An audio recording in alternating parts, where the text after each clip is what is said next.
অঙ্গ প্রত্যঙ্গে মানুষ হয়,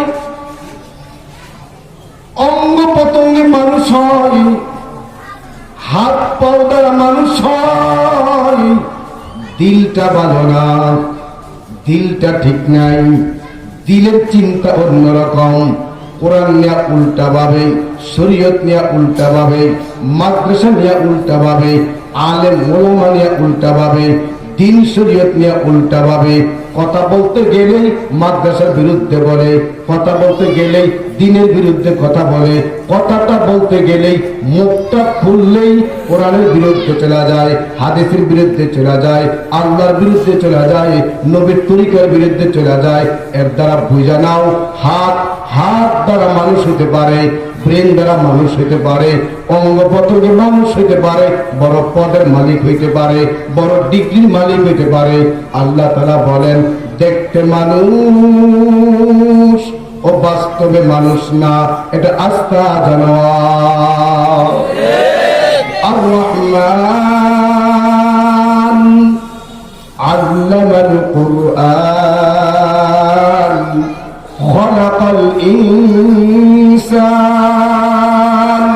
আল্লাহ তাআলা বলেন, আমি আগে কোরআন শিখাই, তারপরে মানুষ বানাই। এই মানুষ বানাবার কারখানা হলো রিয়াজুল উলুম মাদ্রাসা। এই পর্যায়ে গুরুত্বপূর্ণ নসিহত পেশ করবেন আলহাজ হযরত মাওলানা মুফতি আমানুল্লাহ বসন্তপুরী সাহেব দামাত বরকাতুহুম, ইমাম ও খতিব বাইতুন নূর জামে মসজিদ, হুজুরপাড়া, কামরাঙ্গীচর, ঢাকা। আমরা হযরতকে তার মূল্যবান নসিহত পেশ করার জন্য সবিনয় অনুরোধ জানাচ্ছি।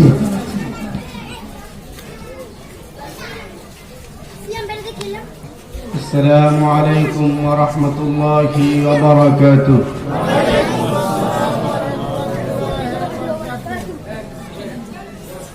আলহামদুলিল্লাহ আলহামদুলিল্লাহি ওয়া কাফা ওয়া সালামুন আলা ইবাদিহিল্লাযীনা ইসতাফা। ونشهد أن لا إله إلا الله وحده لا شريك له، وأشهد أن محمدا عبده ورسوله، أرسله بالحق بشيرا ونذيرا،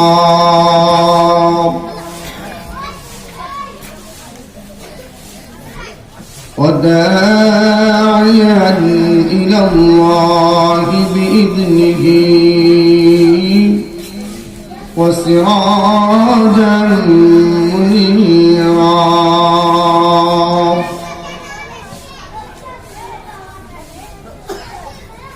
أما بعد فأعوذ بالله من الشيطان الرجيم. بسم الله الرحمن الرحيم.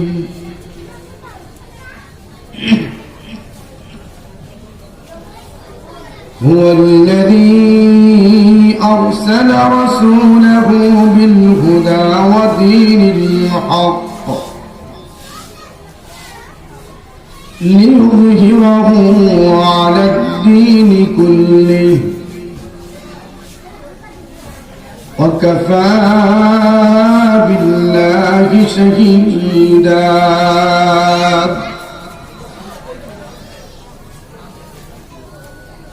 وقال النبي صلى الله عليه وسلم: بدأ الإسلام غريبا وسيعود كما بدأ غريبا فطوبى للغرباء،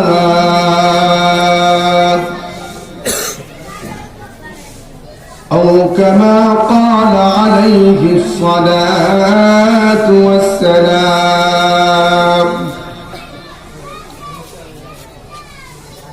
إن الله وملائكته يصلون على النبي يا أيها الذين آمنوا صلوا عليه وسلموا تسليما সকলে মহব্বতে পড়ি اللهم صل على محمد وعلى آل محمد كما صليت على إبراهيم وعلى آل إبراهيم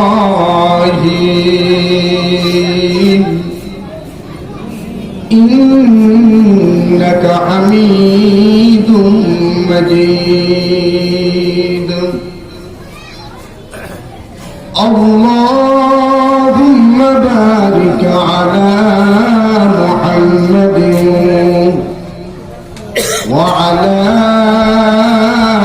آل محمد كما باركت على إبراهيم وعلى آل إبراهيم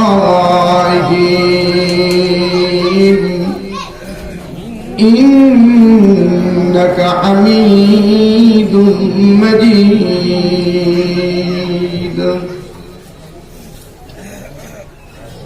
سبحانك لا علم لنا إلا ما علمتنا إنك أنت العليم الحكيم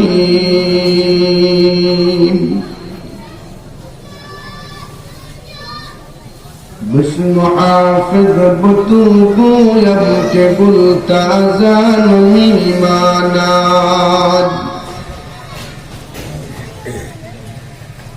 بسم حافظ بطوبویم کے گلتازان میمانات اگر ماند شب دیگر نمیمانات اگر ماند شب دیگر نمیمانا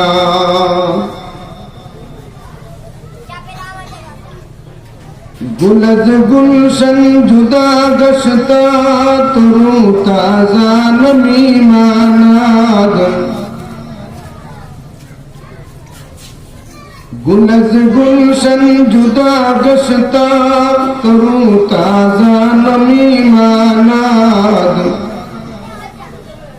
اگر ماند شب دیگر نمیماناد اگر ماند شب دیگر نمیماناد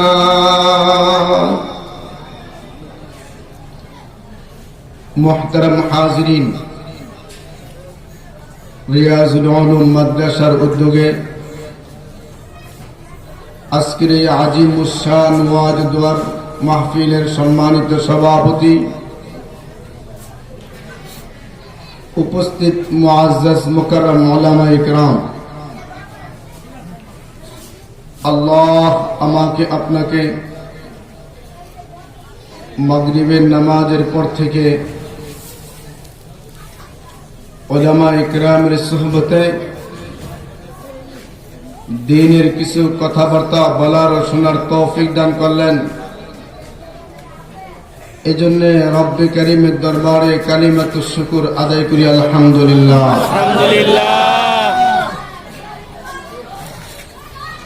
আল্লাহ যাকে ভালোবাসেন, আল্লাহ যাকে নিজের প্রিয় বানাইতে চান, আল্লাহ ওই বান্দাকে তার নাম নেওয়ার জন্য, তার ইবাদত করার জন্য তাকে ডাকার জন্য আল্লাহ তাআলা রাস্তাগুলো খুলে দেন। সুবহানাল্লাহ। একটি মাদ্রাসাকে কেন্দ্র করে মাহফিল, দিনের মার্কাজ। এই মাদ্রাসাগুলো হলো দিন রক্ষার ক্যান্টনমেন্ট। জমিনে মাদ্রাসা যত বেশি হবে, কোরআন পড়নেওয়ালা, কোরআন শেখানেওয়ালা কর্মী যত বেশি হবে, এই জমিনের স্থায়িত্বের মেয়াদ আল্লাহ তত বেশি বাড়াবেন। সুবহানাল্লাহ। কোরআন পড়নেওয়ালা থাকবে না, কোরআন শেখানেওয়ালা থাকবে না, কোরআন পড়নেওয়ালা থাকবে না, কোরআনের উপর আমল করনেওয়ালাও থাকবে না, আল্লাহ আল্লাহ ডাকনেওয়ালাও থাকবে না। তো আল্লাহ তাআলা আসমান নামক এই সামিয়ানা, জমিন নামক এই বিছানা আল্লাহ তাআলাও রাখবেন না। আল্লাহ তাআলা তো জমিনকে টিকায় রাখছেন, এই আসমান নামক সামিয়ানাকে আল্লাহ তাআলা উঁচু রাখছেন একমাত্র এই কোরআন ওয়ালাদের কারণে। কোরআন বড় দামি। এই কোরআন মানুষকে মানুষ বানায়। কোরআন মানুষকে অন্য মানুষের মূল্য শিখায়। আমার কাছে আমার ভাইয়ের দাম কি, আমার কাছে আরেকটা মানুষের দাম কি, আমার কাজ কি, এটা একমাত্র কোরআনই শিখায়। যে জামানায় কোরআন ছিল না, ওই জামানাকেই আইয়ামে জাহিলিয়াত বলা হয়েছে। যখন কোরআন আসছে, কোরআনের সোহবতে যাওয়া শুরু করছে, তো ওই অজ্ঞতার ভরা মানুষগুলো সোনার মানুষে পরিণত হয়েছে। हर लहज़ा मोमिन की नई शान नई आन, हर लहज़ा मोमिन की नई शान नई आन, किरदार में गुफ्तार में अल्लाह की बुरहान, किरदार में गुफ्तार में अल्लाह की बुरहान। এই কোরআন মানুষকে প্রকৃত মানুষ বানাইছে। এজন্য আল্লাহ অন্য আয়াতে বলেন, আর রহমান আল্লামাল কুরআন খলাকাল ইনসান।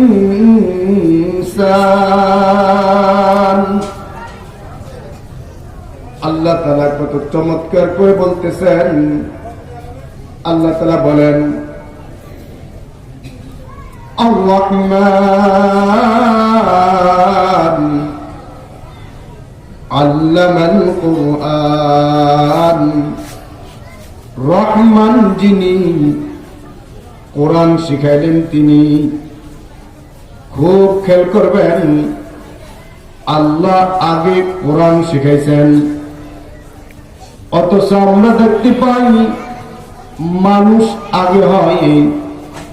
মানুষের সৃষ্টি আগে, মানুষের অস্তিত্ব আগে, একটা মানুষ জমিনে আসে আগে, তারপরে শিক্ষা গ্রহণ করে।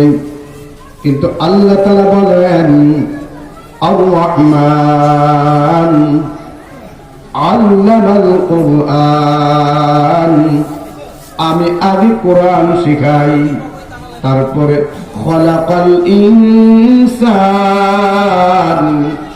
হাত হাতে পায়ে মানুষ একরকম, চোখ হাত পাও অঙ্গ প্রত্যঙ্গে মানুষ একরকম, কিন্তু যে মানুষের দিল, যে মানুষের দিল, যে মানুষের সদর, যেই মানুষের প্রধান, যে রাষ্ট্রের রাজধানীটা, যে লোকটা ঠিক হয়ে যায়, দিল যারা ঠিক হয়ে যায়, আল্লাহ তাআলা বলেন আমি যে কোরআনটা আগে শিখাই, এই কোরআনের দ্বারা তার দিলকে পরিবর্তন করি, দিলকে আমি পরিবর্তন করি, দিলের পরিবর্তন ঘটাই, দিলের ভিতর আল্লাহ নূর পয়দা করি, কোরআনের নূর পয়দা করি, মানবতা বোধ সৃষ্টি করি, মায়া সৃষ্টি করি। তার কাজ কি এটা আমি পয়দা করি, তার দাম কি এটা আমি পয়দা করি। এই দিল যার ভালো, এই দিল যার ঠিক হয়ে যায়, দিল যার কোরআন মাফিক হয়ে যায়, দিল যার শরীয়ত মাফিক হয়ে যায়, দিন যার, অন্তরটা যার আল্লাহর হুকুম মানার মতো মাদ্দা তৈরি হয়ে যায়, ওইটা হলো মানুষ। ওই মানুষের সামনে যদি একটা মানুষ অকাতরে মারা যায়, একটা প্রাণী মারা যায়, একটা মানুষ মুসিবতে পড়া যায়, ওই মানুষটা আরামে থাকতে পারে না। আর যদি অঙ্গ প্রত্যঙ্গে মানুষ হয়, অঙ্গ প্রত্যঙ্গে মানুষ হয়, হাত পাও দ্বারা মানুষ হয়, দিলটা ভালো না, দিলটা ঠিক নাই, দিলের চিন্তা অন্যরকম, কোরআন নিয়ে উল্টা ভাবে, শরীয়ত নিয়ে উল্টা ভাবে, মাদ্রাসা নিয়ে উল্টা ভাবে, আলেম ওলামা নিয়ে উল্টা ভাবে, দিন শরীয়ত নিয়ে উল্টা ভাবে। কথা বলতে গেলেই মাদ্রাসার বিরুদ্ধে বলে, কথা বলতে গেলেই দিনের বিরুদ্ধে কথা বলে, কথাটা বলতে গেলেই মুখটা খুললেই কোরআনের বিরুদ্ধে চলে যায়, হাদিসের বিরুদ্ধে চলে যায়, আল্লাহর বিরুদ্ধে চলে যায়, নবীর তরিকার বিরুদ্ধে চলে যায়। এর দ্বারা বুঝা নাও, হাত দ্বারা মানুষ হতে পারে, ব্রেন দ্বারা মানুষ হইতে পারে, অঙ্গ প্রত্যঙ্গে মানুষ হইতে পারে, বড় পদের মালিক হইতে পারে, বড় ডিগ্রির মালিক হইতে পারে। আল্লাহ তাআলা বলেন দেখতে মানুষ, ও বাস্তবে মানুষ না, এটা আস্থা জানোয়ার। আর রহমান আল্লামাল কুরআন খলাকাল ইনসান। আল্লাহ তাআলা বলেন আমি আগে কোরআন শিখাই, তারপরে মানুষ বানাই। এই মানুষ বানাবার কারখানা হলো রিয়াজুল উলুম মাদ্রাসা। এই মাদ্রাসার জমি যত বেশি হবে, কর্মী তত বেশি হবে, কোরআন শিখনেওয়ালা বাড়বে, শিখানেওয়ালা বাড়বে। এই জমিনের ক্ষমতা, এই জমিনের মেয়াদ আল্লাহ তত বেশি বাড়ায়া দিবে। কোরআন বড় দামি, এই প্রতিষ্ঠানে বড় দামি। এজন্য খেয়াল করবেন, এই কোরআন যারা শিখে তাদেরকে এক পর্যায়ে আলেম বলা হয়, ওনাদেরকে আলেম বলা হয়। খুব খেয়াল করবেন, মনোযোগ দিয়ে শুনবেন। যেই একটা মানুষ, তার কিছু দায়িত্ব আছে, আমরা প্রত্যেকে এখানে দায়িত্ববান। কথাগুলো মনোযোগ দিয়ে বুঝবেন। আমরা এখানে প্রত্যেকে দায়িত্ববান। আমি একা, আমার ব্যাপার আল্লাহ কি বলেন, ইয়া আইয়ুহাল্লাযীনা আমানু কু আনফুসাকুম। খুব খেয়াল করবেন, আল্লাহ তাআলা বলে ও আমার ঈমানদারেরা, তুমি তোমাকে বাঁচাও। খুব খেয়াল করবেন, আল্লাহ কি বলে শোনেন, ইয়া আইয়ুহাল্লাযীনা আমানু কু আনফুসাকুম। ও ঈমানদার, ও আমাকে মাননেওয়ালা, ও আমাকে বিশ্বাস করনেওয়ালা, তুমি তোমাকে বাঁচাও। কিসের থেকে বাঁচাবো? জাহান্নাম থেকে বাঁচাও। খুব খেয়াল করবেন, আল্লাহ তাআলা বলেন ও ঈমানদার, তুমি তোমাকে জাহান্নাম থেকে বাঁচাও।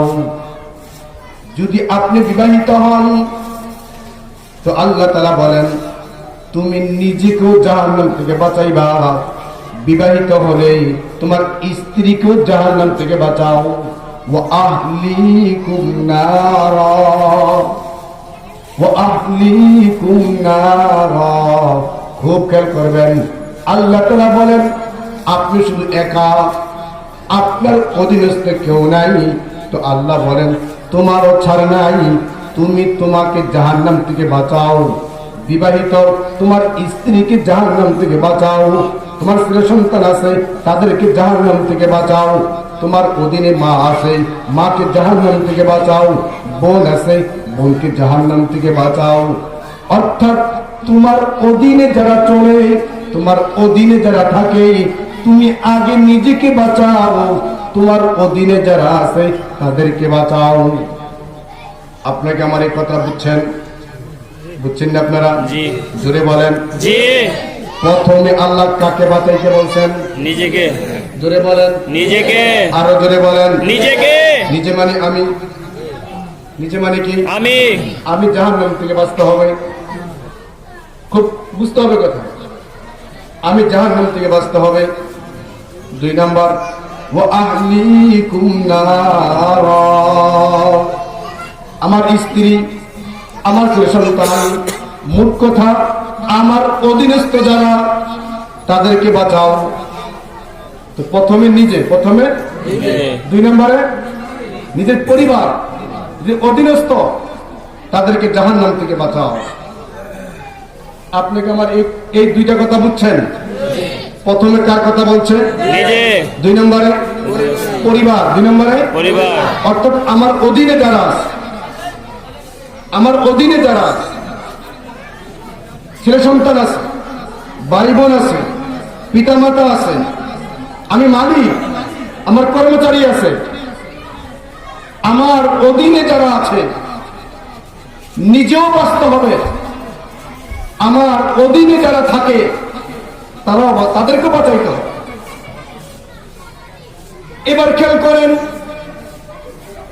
যাদেরকে আল্লাহ কোরআন দেন, যাকে মালিক আলেম বানান, যার সিনায় আল্লাহ কোরআন দেন, তার ব্যাপারে কি বলছেন খেয়াল করবেন। সামনের কথাটা বুঝাবার আগে আমি আবার জিজ্ঞাসা করতেছি, আল্লাহ প্রথমে কাকে বাঁচাইতে বলছেন? নিজেকে। একটু জোরে বলেন না আবার। নিজেকে। 2 নম্বরে কাকে বলছেন? দায়িত্ব কিন্তু অনেক কম। আমার নিজেকে বাঁচাও, তারপর অধীনস্থকে বাঁচাও। কিন্তু আল্লাহ কোরআন যার সিনায় দেন, কোরআন যার সিনায় দেন, হাদিসের আলেম যার সিনায় দেন, ইলমে নববী আল্লাহ যাকে দেন, তার ব্যাপারে আল্লাহ বলেন ওয়াল ইউনদিরু কওমাহুম। খুব খেয়াল করবেন, যেই লোকটা আলেম হন, কোরআনের জ্ঞান শিখান, আল্লাহ যাকে আলেম বানান, আল্লাহ যাকে হাদিসের জ্ঞান দেন, ইলমে নববীর জ্ঞান দেন, জাতি যাকে আলেম মনে করে, যাকে আল্লাহ আলেম বানান, তার দায়িত্ব কি? আমার নিজের দায়িত্ব হলো আমার নিজেকে জাহান্নাম থেকে বাঁচানো। 2 নম্বর দায়িত্ব হলো আমার অধীনস্থ যারা আছে তাদেরকে জাহান্নাম থেকে বাঁচানো। কিন্তু কোরআন যিনি শিখেন, কোরআন যার সিনায় থাকে, ইলম যিনি শিখেন, তার দায়িত্ব নিজের বেলা একা না, পরিবারের বেলা একা না। আল্লাহ তাআলা বলেন ওয়াল ইউনদিরু কওমাহুম। আলেম যিনি হন, কোরআন যিনি শিখেন, কোরআন যিনি শিখান, আলেম যিনি হন, উনি একা নিজেকে বাঁচাবে না, পরিবারকে বাঁচাবে না। কওমাহুম, আল্লাহ তাআলা বলেন ওয়া আলেম, তুমি তোমার জাতিকে বাঁচাও। আপনাকে আমার কথা বুঝতেছেন? জি। বলেন দেখি, আলেমকে শুধু কি নিজেকে বাঁচাইতে বলছেন? না। আলেমকে কি শুধু জাহান্নাম থেকে নিজে বাঁচতে বলছেন? পরিবারকে বলছেন? নিজেকেও বলছেন, পরিবারকেও বলছেন, জাতিকেও বলছেন। সবাই। জাতি মানে? জাতি মানে সবাই। পুরা জাতি মানে কি? পুরো দেশ। পুরা মুসলিম মিল্লা, পুরা মুসলিম জাতি। তাহলে একটা আলেমের দায়িত্ব কম না।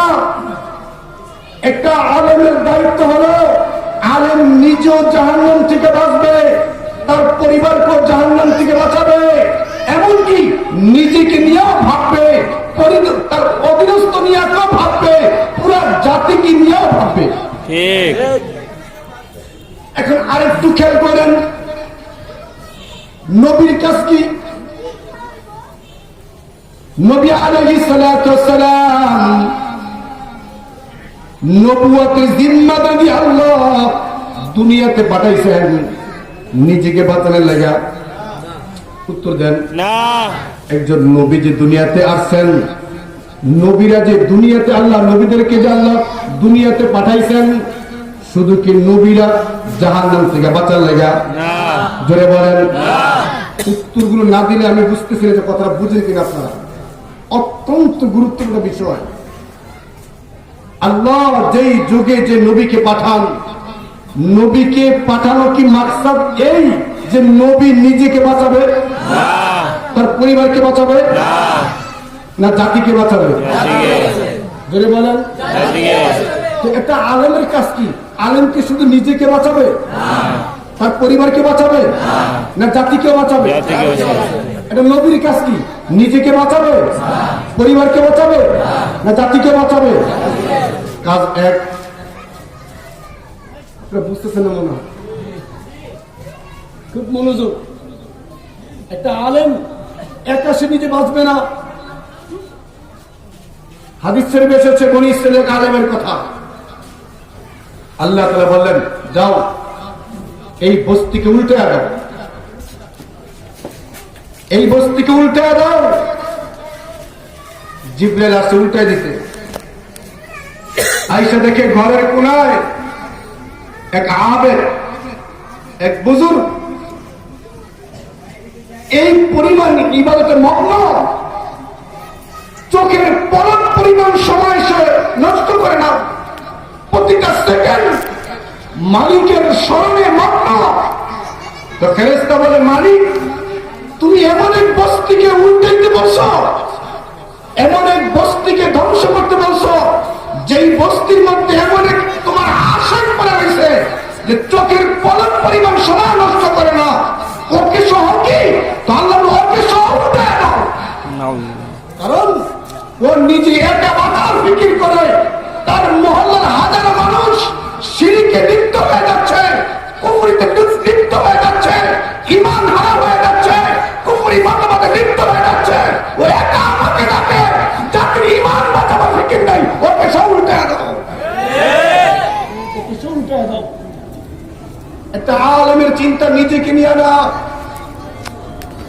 যেমন নবীদের চিন্তা নিজেকে নিয়ে শুধু ছিল না, একটা নবীর চিন্তাটা শুধু পরিবারকে নিয়ে ছিল না, নবীর চিন্তা পুরো জাতিকে নিয়ে ছিল।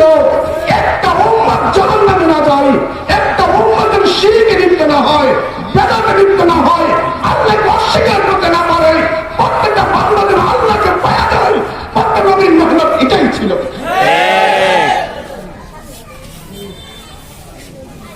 খুব খেয়াল করবেন, এই নবীরা প্রত্যেকটা মানুষকে জাহান্নাম থেকে বাঁচাইছেন। একটা ভালো কাজ, খুব মনোযোগ। প্রত্যেকটা নবী পথ দখল করতে আসেন নাই। খুব খেয়াল করবেন, পৃথিবীতে কোন পয়গম্বর কোন রাষ্ট্র দখল করতে আসে নাই, কোন দেশের ক্ষমতা দখল করতে আসে নাই। হ্যাঁ, মালিক কোন পয়গম্বরকে রাষ্ট্রের ক্ষমতা দিচ্ছেন, এটা পরিবেশ আল্লাহ বানিয়ে দিচ্ছেন, কিন্তু নবীর মৌলিক কাজটা ছিল প্রত্যেকটা বান্দাকে জাহান্নাম থেকে বাঁচানো। খুব খেয়াল করবেন, এটাই মাকসাদ ছিল। মূর্তি পূজা ছেড়া দাও, মানুষের গোলামে ছেড়া দাও। এই দিলটার ভিতরে আল্লাহ পাকের একাত্মবাদ ঢুকাও।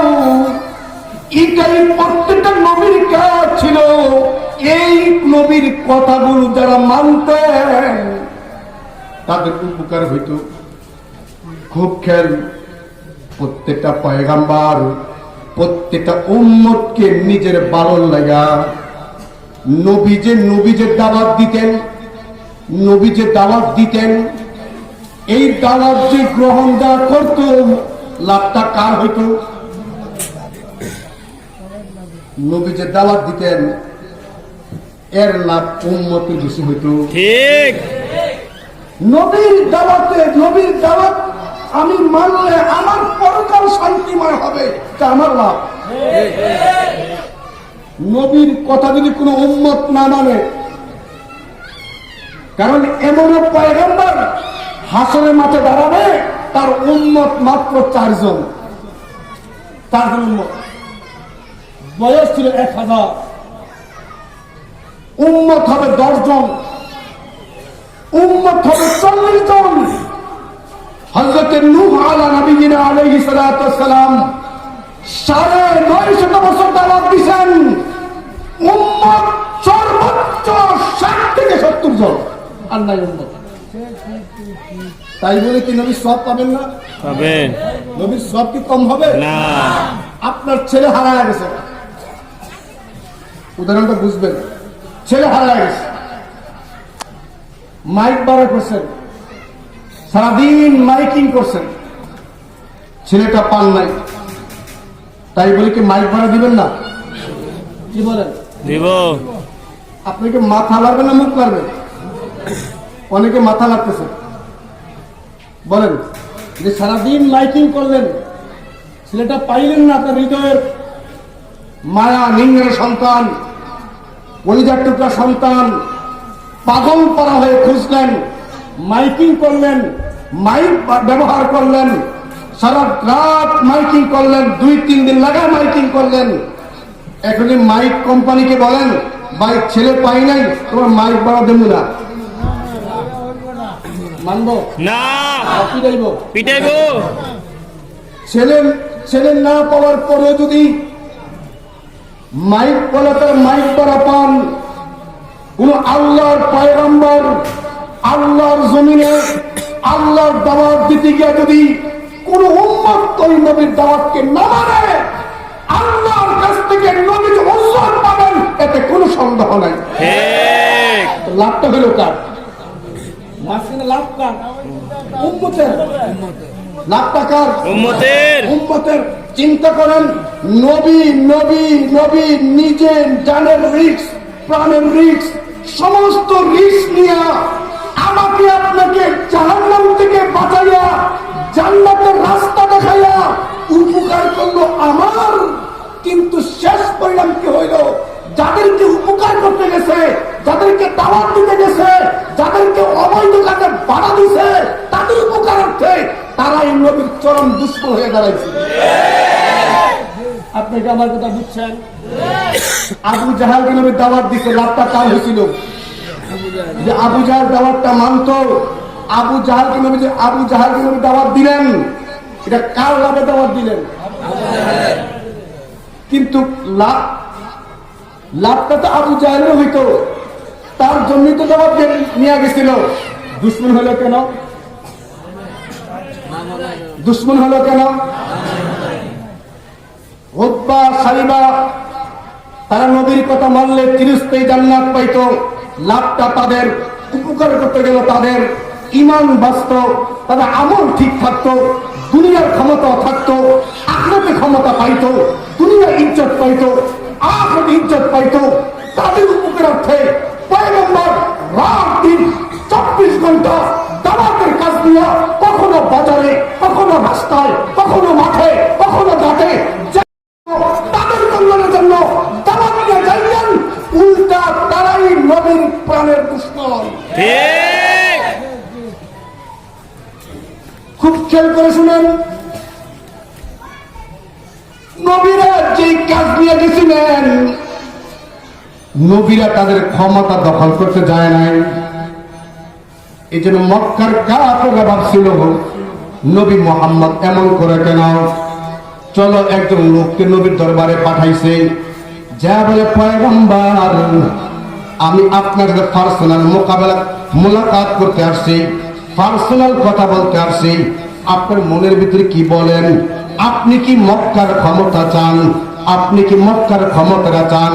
মক্কার ক্ষমতাবান আপনাকে বানায়া দেব। আপনি কি মক্কার বড় সুন্দর নারী চান? সেটাও দেয়া দেব। আপনি কি মক্কার মধ্যে বড় দানবীর হতে চান, সম্পদশালী হতে চান? তাও দেয়া দেব। কিন্তু পয়গম্বর বললেন, না না না, ক্ষমতাও চাই না, নারীও চাই না, পদও চাই না। আমি চাই প্রত্যেকটা আল্লাহ বোলা বান্দা, প্রত্যেকটা আল্লাহ বোলা বান্দা আমার মালিককে পায়া যাক। जो तू मेरा तो सब मेरा, जमीन मेरा फलक मेरी।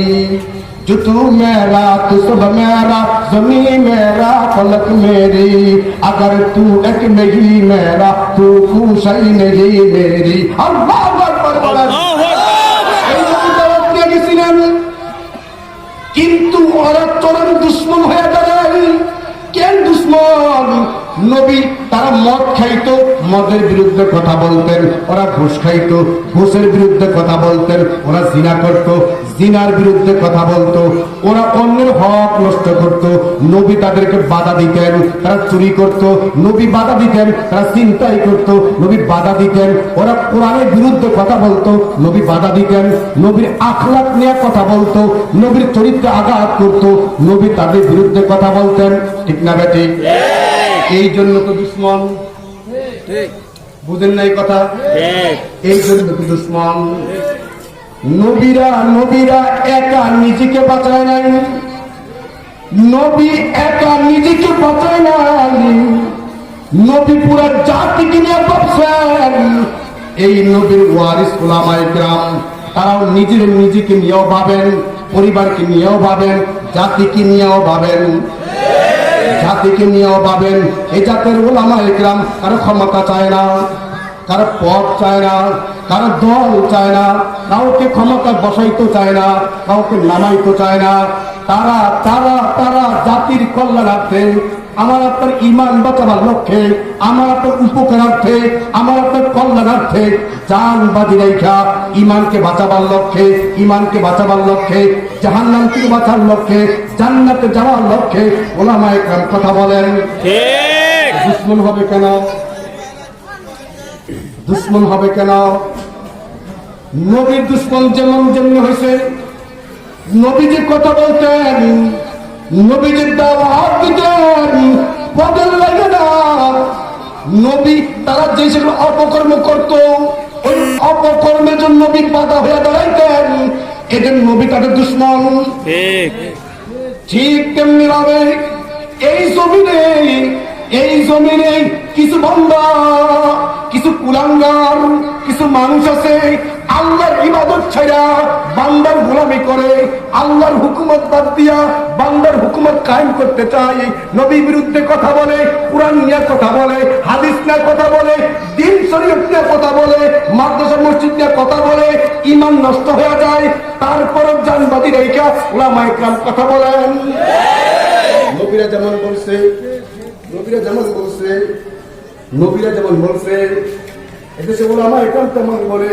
এজন্য নবীরা দাওয়াতের কাজ করতে গিয়া যত মুসিবত আসছে, উলামায়ে কেরাম কথা বলতে গিয়া তেমন মুসিবত আসছে। নতুন কিছু না, এটা নতুন কিছু না। কিন্তু দেখবেন, কিন্তু আল্লাহ রাসূল বলেন বাদাল ইসলাম গরীবা, ইসলাম শুরু হয়েছে গোলামদের মধ্য দিয়া। অল্প কিছু মানুষ ইসলামকে মানত, অসহায়দের জীবন যাপন করত।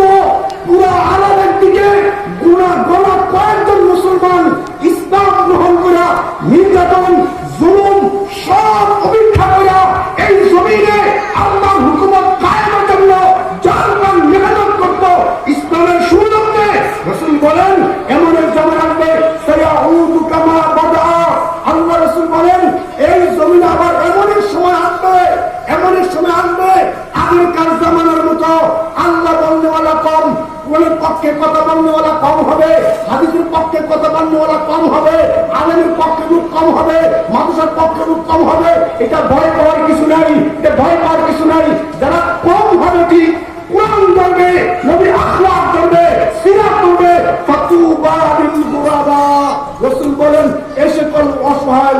শুভ সংবাদ। এজন্য এই অবস্থা আমাদের ভয় পাওয়ার কিছু নেই।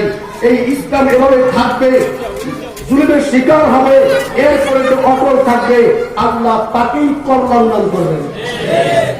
আল্লাহ আমাকে আপনাকে এই কথার উপর বুঝার আমল করার তৌফিক দান করুন। আমিন। আসসালামু আলাইকুম ওয়া রাহমাতুল্লাহি ওয়া বারাকাতুহু।